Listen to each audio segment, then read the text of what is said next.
Nou, liewe gemeente, broers en susters, jong mense, kinders, hier in Handelinge 1 vind ons die hemelvaart van Jesus.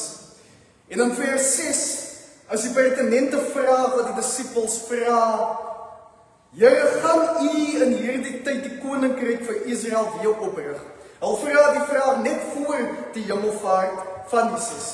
Gaan U in hierdie tyd die koninkryk vir Israel weer oprig?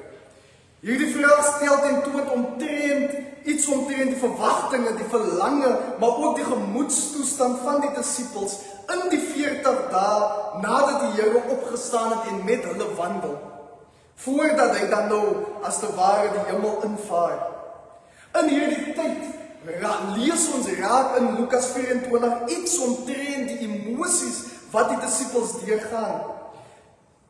Met die Emmausgangers sien ons as die vreemdeling in hul midde is, dan sê hulle as te ware aan die vreemdeling, bly nog 'n tydjie met ons. Later dan sê hulle aan mekaar, was ons harte dan nie brandend toe hy met ons was nie. Later in die hoofstuk 24 van Lukas lees ons as die Here aan die disippels verskyn, as hy aan hulle sê, voel aan my, raak aan my, sien dat ek vleeswordend is in my opgestane wese. Dan raak hulle bang. Hulle is bang, hulle is angsbevange, maar later aan is hulle oorweldig met blydskap en met vreugde en verwondering. Tog in hierdie oomblik glo hulle steeds nie. As ons dan waag om onsself in die voete van die disippels te stel in hierdie oomblik, kan ons dink dat sou hulle ervaar op die kruisiging, hul vriend, hul leermeester, hul Heer wat afgesterf het en nou opgestaan het. Dit is 'n mengelmoes van emosies. As ons dink aan 'n geliefde wat ons moet afstaan aan die dood, ons gaan deur 'n mengelmoes van emosies in die tyd, wat nie nog te meer as ons 'n opgestaane wese moet sien nie. In hierdie oomblik, as hulle dan nou wandel met die opgestane Here Jesus Christus in hierdie 40 dae, kan ons dink dat hulle leef in 'n nuwe realiteit. Hulle leef in 'n nuwe lewe saam met die opgestane Here Jesus Christus. Maar met hierdie nuwe realiteit kom nuwe verwagtinge. Met hierdie nuwe realiteit kom ook nuwe drome en aspirasies wat hulle dalk het. Hulle sien nou hier in 'n tasbare, in 'n sigbare wyse dat hier is hul leermeester, hier is hul vriend, hier is nou die een wie mag en gesag het oor die lewe en die dood. Hulle sien nou dat hier is die een wie die geweld en Godverlatendheid van die kruisiging oorleef het en deur sy opstanding elke mag en elke gesag op die aarde aan hom onderworpe is. As hulle dan met so 'n saamstap, as jy met so 'n vriend saamstap, 'n vriend wat daardie houding het, hoe hy homself handhaaf, kan met sy voel die energie aan, dat ek 'n deel in hierdie energie van, ek loop nou met die myn ou. As hulle stap met die opgestane Heer, Meester en Messias, dan is daar die verwagting dat hy nou die heerskappy van die koninkryk van Israel sal oprig op aarde. Daar is die verwagting dat hy nou 'n nuwe realiteit te werke gaan bring, dat die mense wie vir hulle onder mag bedwang het, hierdie mense wat vir hulle onderdruk het, nou die knie by hulle sal buig, van hulle loop dan saam met die opgestane Heer, wie magtig is bo die lewe en die dood. Here, is dit nou die tyd dat U die koninkryk vir Israel weer gaan oprig? Broers en susters, hierdie vraag wat hulle vra word gebore vanuit 'n plek van hul eie verwagtinge, hul eie begeertes en hul eie verlange om as te ware in 'n posisie van mag te sit, om as te ware in 'n posisie van beheer te sit, om te verlang dit wat eens hul nie toegekom het nie, sal dan nou vir hul toekom. En as Jesus reageer, dan bring Jesus as te ware vir hulle in perspektief. Jesus stel aan hulle perspektief aangaande hulle rol in die koninkryk van God. Hierdie verwagtinge wat hulle het, rondom die koninkryk van Israel. Jesus stel dit in perspektief dat die koninkryk van God gaan selfs te verre en meer as net hul verwagtinge. Dat die koninkryk van God oorskree hul verwagtinge vir 'n enkele nasie. Jesus sê aan hulle, dit is nie vir julle om die tyd en omstandighede uit te weet wat die Vader in sy eie mag bepaal het nie. Broers en susters, in 'n werklike sin sê Jesus vir hulle, ken jou plek. But in a beautiful way, we see that verse 6 and 7 is juxtaposed as verse 6 sets them straight. Verse 6 tells them, know your place, know your position, know your role, know that the kingdom of God exceeds your expectation. But then in verse 7, he establishes the great responsibility and role that God self will bestow unto them.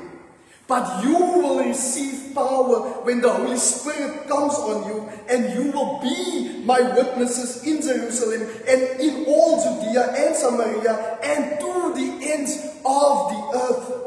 Julle sal my getuies wees. Julle sal getuig van wat die Here kom doen het in ons lewe. Julle sal kom getuig van wat die Here gedoen het in jou seun se lewe. Jy sal kom getuig van wat die Here gedoen het elke liewe dag in jou lewe. Die pad wat die Here met jou gestap het om jou hier te kry om te getuig. Jy sal getuig in die gemeenskap van die gelowiges.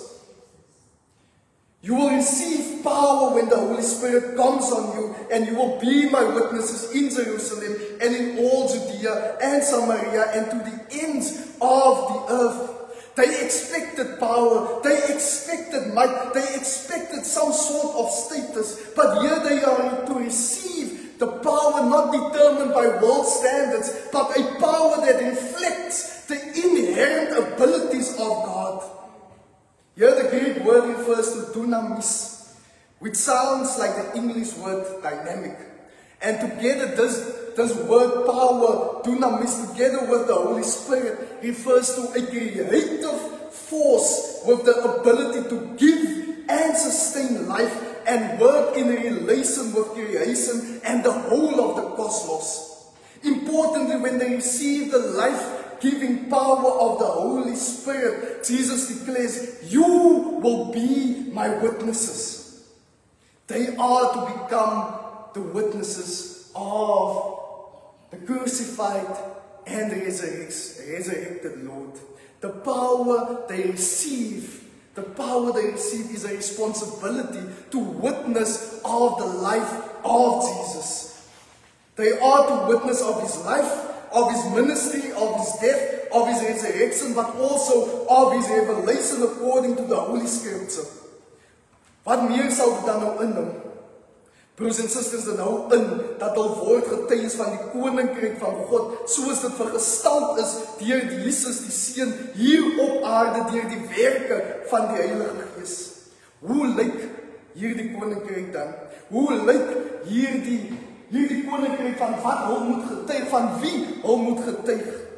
Dit bring ons dan terug by die skoonheid uit die as van Jesaja 61. En soos Jesus aankondig met die begin van sy bediening op aarde in Lukas, die Gees van die Here is op my, omdat die Here my gesalf het om 'n blye boodskap te bring aan die ootmoediges.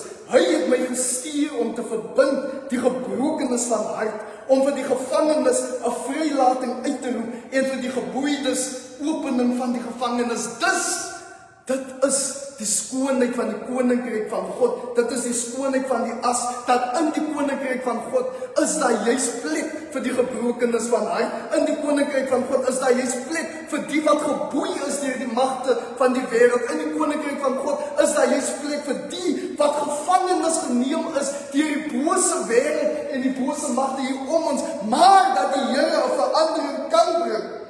En nie net kan bring, maar dat die Here 'n verandering sal bring. Dit is die mag, dit is die krag, dit is die lewegewende krag wat rus in die koninkryk en heerskappy van God, wat geen wêreldstandaarde by uit kan kom nie. Broers en susters, in die koninkryk van God is daar genesing. Soos ons gehoor het, jy sal my getuies wees. Soos ons gehoor het, daar was gebid en daar was genesing. In die koninkryk van God is daar versoening, soos ons gehoor het, jy sal my getuies wees, die seun het weer huis toe gekom. In die koninkryk van God is daar weer eenheid, in die koninkryk van God is daar lewe, in die koninkryk van God is daar vrylating, selfs uit 'n bende magnaat se hande is daar vryheid van die Here is magtig bo elke mag en gesag wat in hierdie wêreld mag wees. Dit is die lewegewende en kreatiewe mag en gesag van die Heilige Gees se werke in ons midde. Dit is van dit wat die disippels moet getuig. Dit is van dit wat ons moet getuig. Hierdie hele Pinksterweek en nog meer, ons moet getuig van die wonder wat die Here kan doen, want in die koninkryk van God is dit waar gebrokenis van hart eer ontvang in plaas van smart. Vreugde ontvang in plaas van droefheid. Blydskap ontvang in plaas van hartseer. Gekleed word met 'n gewaad van lof waar hulle eens verslaaf was. So kan ons dan kom en sê, kyk die mooi wat die Here kon doen het in ons lewens. En hulle sal genoem word bome van redding. Oaks of righteousness, 'n sigbare, tasbare en lykbare getuie van wat die Here kan doen. Broers en susters, meer nog sou disippels onthou en terugdink aan alles wat Jesus vir hulle gedoen het en geleer het. Dat Jesus was nie alleenlik gesalf en gestuur na die ootmoediges, die gebrokenes van hart, gevangenes, geboeides en treurendes nie.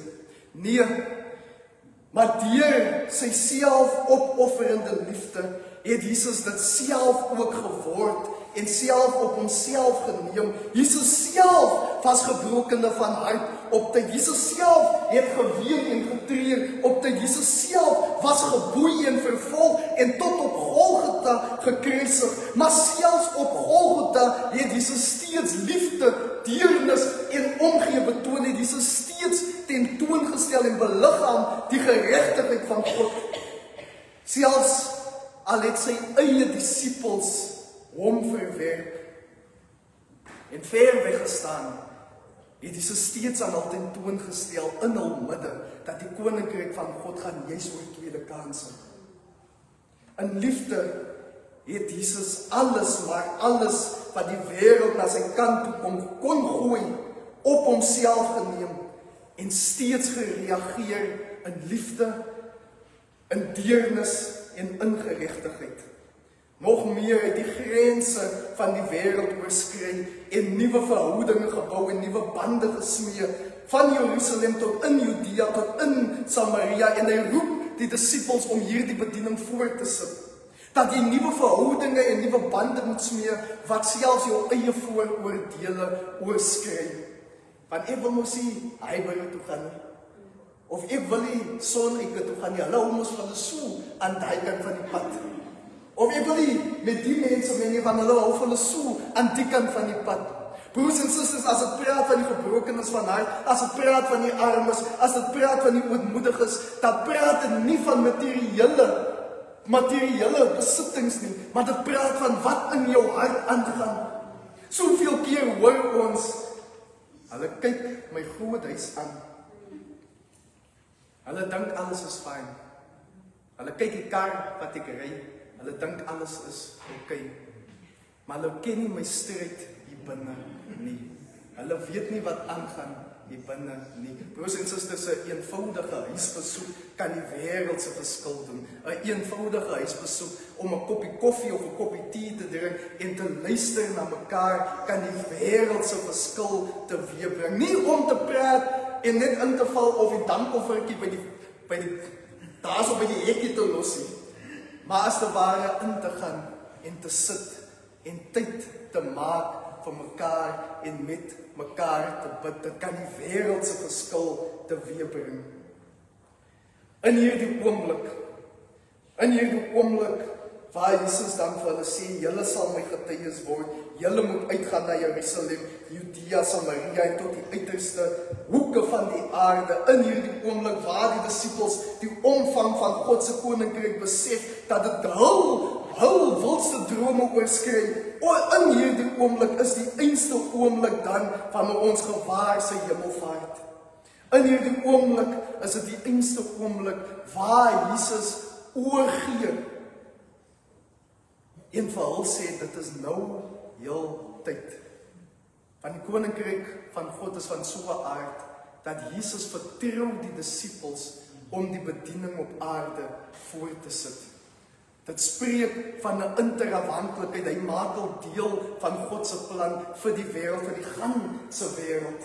Ek weet self, ek was 'n leier in die jeug gewees, ek was 'n leier op universiteit gewees. Dit is moeilik om oor te gee.